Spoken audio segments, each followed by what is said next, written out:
मेरे चैनल पर आप सभी का हार्दिक स्वागत करता हूं।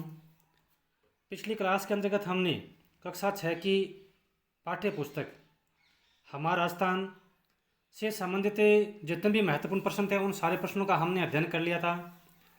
अब आज की इस क्लास में हम आगे बढ़ते हुए कक्षा 7 की राजस्थान के सामान्य ज्ञान से संबंधित पाठ्य पुस्तक है हमारा राजस्थान, उसका अध्ययन शुरू करेंगे। तो शुरू करते हैं। पहला प्रश्न है, शासक जो 6 भाषाओं का ज्ञाता था, यानी ऐसा कौन सा शासक था जिसको 6 भाषाओं का ज्ञान था? महाराणा कुंभा, पृथ्वीराज चौहान, महाराजा राय सिंह, महाराणा राज सिंह। सही उत्तर है पृथ्वीराज चौहान। तो पृथ्वीराज चौहान शासक जिसको 6 भाषाओं का ज्ञान था। अगला प्रश्न है, पृथ्वीराज चौहान जिसका जीवन काल था 1177 से 1192 के दरबारी विद्वान थे, यानी उसके दरबार में कौन कौन से प्रमुख विद्वान थे? विद्यापति गौड़, वागीश्वर, जयानक और विश्वरूप। तो इसमें सही उत्तर है ऑप्शन नंबर डी, यानी पृथ्वीराज चौहान के दरबार में ये सभी दरबारी विद्वान थे। विद्यापति गौड़ भी थे, वागीश्वर, जयानक और विश्वरूप, ये सभी विद्वान है वो पृथ्वीराज चौहान के दरबार में थे। अगला प्रश्न है, पृथ्वीराज चौहान का दरबारी विद्वान नहीं था। पृथ्वीराज चौहान का दरबारी विद्वान नहीं था। तो इसमें जितने भी विद्वान दिए हुए हैं इनमें से सोमेश्वर विद्वान था, पृथ्वीराज चौहान के दरबार में नहीं था। बाकी ये सभी विद्वान हैं वो पृथ्वीराज चौहान के दरबार में थे। जनार्दन भी थे, पृथ्वी भट्ट और चंद्रप्रदायी, ये तीनों ही जो विद्वान थे ये पृथ्वीराज चौहान के दरबार में थे। अगला प्रश्न है, पृथ्वीराज चौहान के संबंध में सत्य कथन बताइए। पृथ्वीराज चौहान के पिता का नाम सोमेश्वर था, माता का नाम कर्पूर देवी था, संरक्षिका का नाम कर्पूर देवी और इनका शासन काल है वो 25 वर्ष था। तो इनमें जो सही कथन है, सही कथन 1, 2 और 3, यानी पिता का नाम, इनके पिता का नाम सोमेश्वर था, माता का नाम कर्पूर देवी और इनके संरक्षिका यानी इनका जीवन पालन पोषण करने वाले भी कर्पूर देवी थी। लेकिन जीवन काल जो 25 वर्ष दिया हुआ है ये इसमें गलत है। अगला प्रश्न है, किस शासक के व्यक्तित्व में कटार, कलम और कला की त्रिवेणी थी? तो इसमें महाराणा कुंभा के शासक के व्यक्तित्व में कटार, कलम और ये कला की त्रिवेणी के गुण इसमें विद्यमान थे। अगला प्रश्न है, महाराणा कुंभा की कौन सी उपाधियां हैं? इनमें से नंबर 1 महाराजाधिराज, राय रायन, चाप गुरु, राजगुरु, दान गुरु, हाल गुरु, शक्ति गुरु, विजय गुरु। तो इसमें ऑप्शन क्रम संख्या 1, 2 और 3, ये तीनों ही उपाधियां हैं वो महाराणा कुंभा से संबंधित है। महाराजाधिराज, राय रायन, चाप गुरु, राजगुरु, दान गुरु और हाल गुरु, ये जितनी उपाधियां हैं ये महाराणा कुंभा की उपाधियों से संबंधित है। महाराणा कुंभा ने कौन से ग्रंथ की टीका लिखी थी? तो महाराणा कुंभा ने गीत गोविंद, चंडी शतक, महाराणा कुंभा ने गीत गोविंद, चंडी शतक ग्रंथों की टीका है वो महाराणा कुंभा के द्वारा लिखी गई थी। अगला प्रश्न है, महाराणा कुंभा ने रसिक प्रिया रचना लिखी थी जो किस ग्रंथ पर आधारित थी? तो महाराणा कुंभा के द्वारा जो रसिक प्रिया रचना लिखी गई थी वो गीत गोविंद ग्रंथ के ऊपर आधारित थी।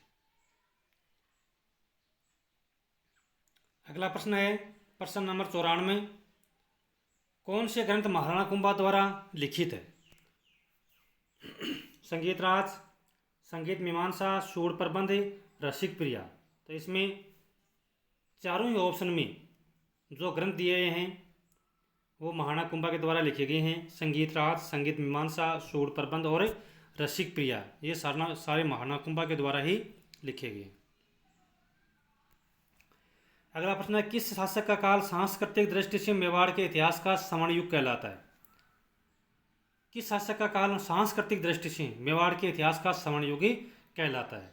तो महाराणा कुंभा का जो शासनकाल है वो मेवाड़ के इतिहास का स्वर्ण युग कहलाता है, क्योंकि महाराणा कुंभा के शासनकाल के अंतर्गत जितनी जितनी कलाओं का विकास हुआ है इतना विकास शायद किसी भी शासक के शासनकाल में नहीं हुआ। महाराणा कुंभा द्वारा निर्मित दुर्ग है, यानी महाराणा कुंभा के द्वारा कौन कौन से दुर्ग बनाए गए? अचलगढ़ दुर्ग, बसंती दुर्ग, भूमर दुर्ग, मचान दुर्ग। तो इसमें जितने भी ये दुर्ग दिए हैं सारे महाराणा कुंभा के द्वारा ही बनाए गए हैं। तभी तो महाराणा कुंभा के शासनकाल को मेवाड़ के इतिहास का स्वर्ण काल कहा जाता है। महाराणा कुंभा ने मेवाड़ के 84 में से कितने दुर्ग बनाए थे? तो महाराणा कुंभा ने मेवाड़ के जितने भी यानी कुल 84 दुर्ग हैं उनमें से 32 दुर्ग है वो महाराणा कुंभा के द्वारा बनाए गए हैं। तो हम इस तरह से देख सकते हैं कि महाराणा कुंभा महाराणा कुंभा की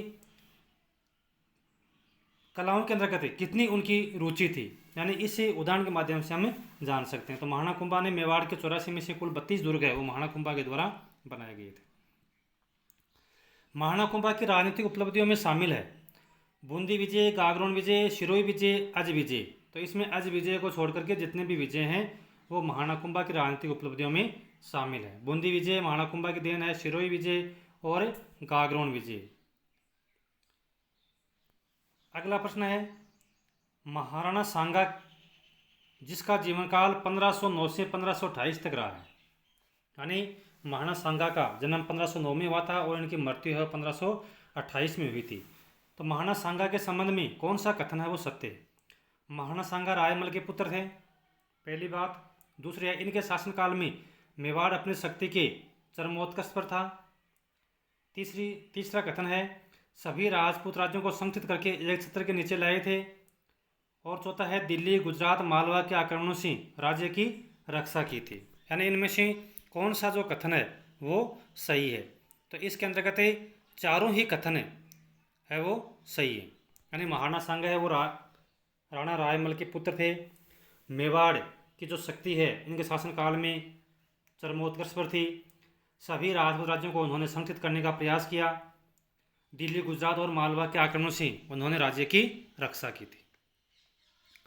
अगला प्रश्न है मारवाड़ के इतिहास में किसका शासनकाल मारवाड़ का शौर्य युग कहलाता है? मारवाड़ के इतिहास में किस शासक का जो शासनकाल है वो मारवाड़ का शौर्य युग कहलाता है? तो राव मालदेव का जो शासनकाल है वो मारवाड़ का शौर्य युग कहलाता है। अगला प्रश्न है राव मालदेव को 52 युद्धों एवं कितने प्रगुणों का विजेता कहा जाता है? तो यहाँ पर है 58। राव मालदेव को 52 युद्धों एवं 58 प्रगुणों का विजेता कहा जाता है। राव मालदेव ने शासक बनने के बाद सर्वप्रथम किस क्षेत्र को जीता था? तो राव मालदेव है जिसका जीवन काल 1532 से 1562 तक रहा है। इन्होंने शासक बनने के बाद सर्वप्रथम भाद्राजून का जो क्षेत्र है इसको इन्होंने जीता था। अगला प्रश्न है मालदेव द्वारा निर्मित दुर्ग नहीं है।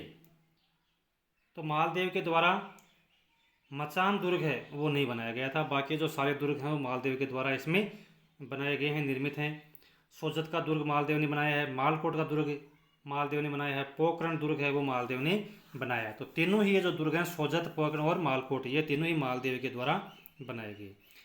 मालदेव के द्वारा विजित क्षेत्र थे, यानी मालदेव के द्वारा कौन से क्षेत्र है वो इनमें से उनके द्वारा जीते गए थे? नागौर, मेड़ता, बीकानेर, भादराजून, सिवाना। तो ये पांचों ही जो क्षेत्र हैं वे मालदेव के द्वारा विजित थे। मालदेव को इतिहासकारों ने हस्मत वाला शासक यानी ताकतवर कहा था। तो किसने कहा था? मालदेव को किस इतिहासकारों ने हस्मत वाला शासक कहा था? तो जो फारसी इतिहासकार थे इन्होंने मालदेव को हस्मत वाला शासक यानी ताकतवर शासक कहा था। अब अगला प्रश्न है महाराणा प्रताप से संबंधित। महाराणा प्रताप के संबंध में सत्य कथन बताइए। तो महाराणा प्रताप का जन्म 9 मई 1540 को कुंभलगढ़ दुर्ग में इनका जन्म हुआ था। इनके पिता का नाम उदय सिंह था, माता का नाम जयवंताबाई। राज्याभिषेक 28 फरवरी 1572 को इनका राज्याभिषेक हुआ था। महाराणा प्रताप ने संकट काल में भी कृषि और वनों के विकास का प्रयास किया था। तो इसमें चारों ही ऑप्शन इसमें सही हैं, यानी option number D Maharana Pratap का जो जन्म है वो 9 मई 1540 को कुंभलगढ़ दुर्ग के अंतर्गत इनका जन्म हुआ था। इनके पिता का नाम था उदय सिंह, माता का नाम था जयवंताबाई। इनका जो राज्याभिषेक है वो 28 फरवरी 1572 को गोगुंदा में हुआ था। महाराणा प्रताप ने संकट काल में कृषि और वनों के विकास का इन्होंने प्रयास किया था। अगला प्रश्न है, विश्व वल्लभ पुस्तक का लेखन किसने करवाया था? तो विश्व वल्लभ पुस्तक का जो लेखन है वो महाराणा प्रताप ने ही करवाया था। अगला प्रश्न है, ज्योतिष रत्नमाला ग्रंथ की रचना किसने की थी? तो ज्योतिष रत्नमाला जो ग्रंथ है उसकी रचना राज सिंह के द्वारा की गई थी। महाराणा राज सिंह के संबंध में सत्य कथन बताइए। महाराणा राज सिंह के संबंध में कौन सा कथन इनमें से सत्य है? महाराणा राज सिंह कल्याणमल के पुत्र थे। इन्होंने नागौर दरबार में अकबर की अधीनता स्वीकार की थी। अपने रणकौशल से गुजरात, काबुल, कंधार एवं दक्षिण भारत अभियान को सफल बनाया था। दानशीलता के कारण कलयुग का कर्ण कहा जाता है। जूनागढ़ दुर्ग का निर्माण करवाकर राज सिंह प्रशस्ति अंकित करवाई थी। यानी इनमें से कौन सा कथन है वो सत्य है? तो इनमें से सत्य कथन है 1, 2 और 4। 1, 2 और 4 ये 3 कथन इसमें सत्य हैं। पहला कथन है कि ये राय सिंह है, कल्याणमल के पुत्र थे। इन्होंने नागौर दरबार में अकबर की अधीनता स्वीकार की थी। दूसरा कथन जो सत्य है वो है अपने रणकौशल से गुजरात, काबुल, कंधार एवं दक्षिण भारत अभियान को इन्होंने सफल बनवाया था। और चौथा कथन, जूनागढ़ दुर्ग का निर्माण करवाकर राय सिंह प्रशस्ति इन्होंने अंकित करवाई थी। लेकिन इनको कलयुग का कारण है ये इनको नहीं कहा जाता। ये कथन इनके संबंध में सत्य नहीं है। अगला प्रश्न है, मिर्जा राजा जय सिंह ने कौन से मुगल बादशाहों के समय शासन किया था? तो मिर्जा राजा जय सिंह जिसका शासनकाल है वो जिसका जीवन काल है वो 1621 से 1667 तक रहा था। इन्होंने कौन से मुगल बादशाहों के समय शासन किया था? तो इसमें ऑप्शन नंबर 2, 3 और 4 यानी जहांगीर, शाहजहां और औरंगजेब के समय इन्होंने शासन किया था। मिर्जा राजा जय सिंह ने जहांगीर, शाहजहां और औरंगजेब के समय इन्होंने शासन किया था। अगला प्रश्न है, आमेर के राजा जय सिंह को मिर्जा की उपाधि किस मुगल बादशाह ने दी थी? तो आमेर के राजा जय सिंह कहाँ के राजा थे? जय सिंह आमेर के राजा थे। तो आमेर के राजा जय सिंह को मिर्जा की जो उपाधि थी, मिर्जा की उपाधि बहुत ही इंपॉर्टेंट प्रश्न है, मिर्जा की उपाधि किस मुगल बादशाह ने दी थी? तो आमेर के राजा जय सिंह को जो मिर्जा की उपाधि है ये शाहजहां ने दी थी। 112 नंबर क्वेश्चन है, मिर्जा राजा जय सिंह को मुगल बादशाह ने सर्वप्रथम अहमदनगर के मलिक अंबर के विरुद्ध अभियान पर भेजा था। मिर्जा राजा जय सिंह को मुगल बादशाह ने किस मुगल बादशाह ने सर्वप्रथम अहमदनगर के मलिक अंबर के विरुद्ध अभियान पर भेजा था? तो मुगल बादशाह जहांगीर ने। मुगल बादशाह जहांगीर ने जय सिंह को अहमदनगर के मलिक अंबर के विरुद्ध अभियान पर भेजा था। औरंगजेब ने मिर्जा राजा जय सिंह को किस अभियान पर भेजा था? शिवाजी के विरुद्ध दक्षिण भारत अभियान पर भेजा था औरंगजेब ने। अब देखो पहले तो ऊपर किसकी बात थी? जहांगीर ने जय सिंह को कहाँ भेजा था? अहमदनगर के मलिक अंबर के विरुद्ध। और औरंगजेब ने मिर्जा राजा जय सिंह को किस अभियान पर भेजा था? तो वह शिवाजी के विरुद्ध दक्षिण भारत के अभियान पर इन्होंने भेजा था।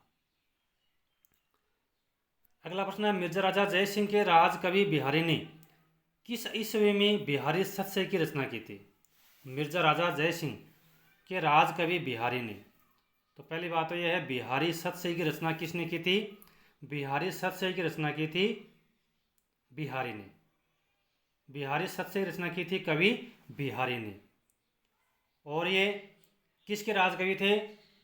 तो जो राजकवि बिहारी है ये मिर्जा राजा जय सिंह के दरबार में रहते थे। और इन्होंने जो बिहारी सतसई है इसकी रचना की थी 1662 ईस्वी में। तो मिर्जा राजा जय सिंह के राजकवि बिहारी ने बिहारी सतसई की रचना की और वो कब की? 1662 ईस्वी में। अगला प्रश्न है, जय सिंह चरित्र के रचयिता राम कवि किसके दरबारी थे? तो मिर्जा राजा जय सिंह के दरबारी कवि थे। महाराजा जसवंत सिंह का जन्म कहाँ हुआ था? तो महाराजा जस सिंह जी का जन्म है वो बुरहानपुर में हुआ था। किस मुगल बादशाह ने जसवंत सिंह जोधपुर को महाराजा की उपाधि दी थी? किस मुगल बादशाह ने जसवंत सिंह जो कि जोधपुर का शासक था उसको महाराजा की उपाधि दी थी? तो मुगल बादशाह शाहजहां ने जसवंत सिंह को महाराजा की उपाधि प्रदान की थी।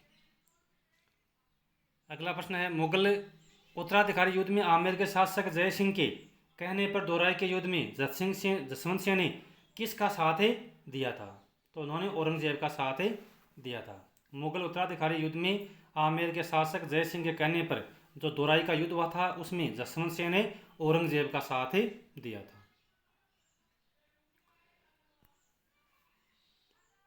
जसवंत सिंह प्रथम ने किस शहर के निकट जसवंतपुरा कस्बा बसाया था?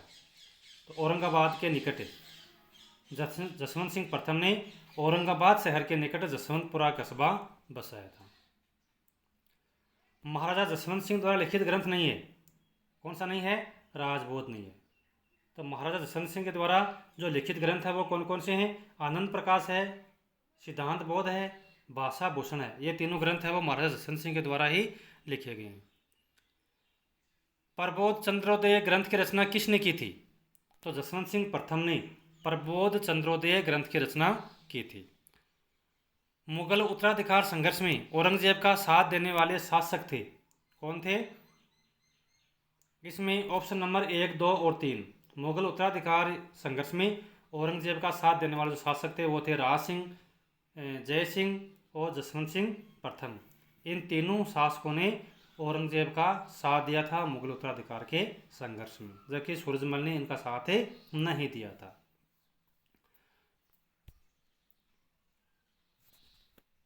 अगला प्रश्न है, उदयपुर में अंबा माता मंदिर किसने बनवाया था?